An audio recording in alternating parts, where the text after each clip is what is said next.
வணக்க மக்களே, இன்னைக்கு நம்ம என்ன பார்க்க போறோம்னா சிஎஸ்கே வர்சஸ் மும்பை மோதும் போட்டியின் சிஎஸ்கே பிளேயிங் 11 புதிய மாற்றங்களை கொண்டு வந்த சிஎஸ்கே நிர்வாகம்.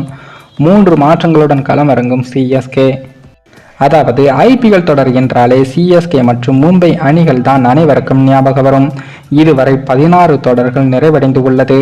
அதில் மும்பை இந்தியன்ஸ் அணியும் சென்னை சூப்பர் கிங்ஸ் அணியும் மட்டும்தான் தலா 5 முறை சாம்பியன் பட்டத்தை வென்று உள்ளது. அதற்கடுத்தபடியாக கொல்கத்தா அணி 2 முறையும், ராஜஸ்தான் மற்றும் Sunrisers Hyderabad, Deccan chargers, Gujarat Titans ஆகிய அணிகள் 1 முறையும் கோப்பையை வென்றுள்ளது. இதிலிருந்தே ஏன் சென்னை மும்பை அணிகள் அதிக கவனத்தை பெறுகின்றது என்பதை நீங்களே புரிந்து கொள்ளலாம். அந்த வகையில் சென்னை மும்பை அணிகளுக்கு இடையிலான போட்டி என்றால் எதிர்பார்ப்புகள் வானளவிற்கு இருக்கும். இன்றைய தினம்தான் அந்த போட்டியும் நடைபெற உள்ளது. அந்த வகையில் சிஎஸ்கே அணி மும்பை அணியை எப்படி வான்கேடாவில் எதிர்கொள்ளும் என்ற கேள்வி அனைவருக்கும் உள்ளது.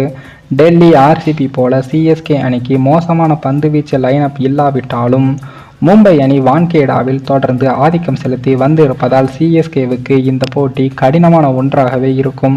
குறிப்பாக சிஎஸ்கே இந்த தொடரில் சேப்பாக்கத்தில் மட்டும்தான் 3 வெற்றிகளை பெற்று உள்ளது. சென்னைக்கு வெளியே விளையாடிய 2 போட்டிகளிலும் சிஎஸ்கே தோல்வியடைந்து உள்ளது. மும்பை அணியை வீழ்த்த சிஎஸ்கே அணிக்கு இந்த 5 வீரர்கள் பக்கபலமாக இருக்கும் என்று சொல்லலாம்.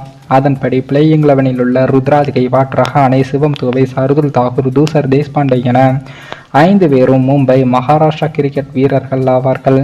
இவர்கள் கடந்த சில நாட்களாகவே ரஞ்சி கோப்பை உள்ளிட்ட பல போட்டிகளில் மும்பையில் விளையாடி இருக்கிறார்கள். இவர்களுக்கு சூழலும் தெரியும், ஆடுகளமும் தெரியும் என்பதால் சிஎஸ்கே அணிக்கு வெற்றி வாய்ப்பு நன்றாகவே உள்ளது. அதேபோல் பேட்டிங் மட்டுமின்றி பந்து வீச்சிலும் சிஎஸ்கேவுக்கு நல்ல பலம் உள்ளது. மேலும் டாஸ் தோற்றாலும் முதலில் சிஎஸ்கே பேட்டிங் செய்தாலும் கூட எந்த அணியால் வெற்றியடைய முடியும் என்பதை இதன் மூலம் நாம் தெரிந்து கொள்ளலாம். அதேபோல் தற்போது சிஎஸ்கே அணியானது தாங்கள் விளையாடிய 5 போட்டியில் 3 வெற்றிகள் 2 தோல்வி என புள்ளிப்பட்டியலில் 4வது இடத்தில் நல்ல வலுவான நிலையில் தான் இருக்கிறாங்க. அடுத்ததாக மும்பை அணியுடன் விளையாட உள்ளது சிஎஸ்கே. இந்த போட்டி தான் சிஎஸ்கே பிளேயிங் 11 சில மாற்றங்களை கொண்டு வர உள்ளார்கள். அதன்படி சிஎஸ்கே பிளேயிங் 11 டேரில் மிச்சல் நீக்கப்பட்டு மிச்சல் சார்னர் அவர்கள் கொண்டு வரப்பட உள்ளார். அதேபோல் தீக்ஷனா நீக்கப்பட்டு அவருக்கு பதிலாக பதிரானா அவர்கள் கொண்டு வரப்பட்டுள்ளார். பதிரானாவுக்கு காயம் ஏற்பட்டிருந்த நிலையில் அவருக்கு காயம் குணமாகியுள்ளதால் தற்போது பிளேயிங் 11க்குள் கொண்டு வரப்பட உள்ளார். அதன்படி CSK playing 11 Ruturaj, Rachin Ravindra, Rahane, Sameer Rizvi, Mitchell Santner, Ravindra Jadeja, தல தோனி, சர்துல் தாகூர், முஸ்தபிர் ரஹ்மான், தூசர் தேஷ்பாண்டே, மதிசா பதிரானா ஆகியோர் இடம்பெற உள்ளார்கள். இம்பாக்ட் வீரராக வழக்கம் போல சிவம் துபே அவர்கள் இடம்பெற உள்ளார்.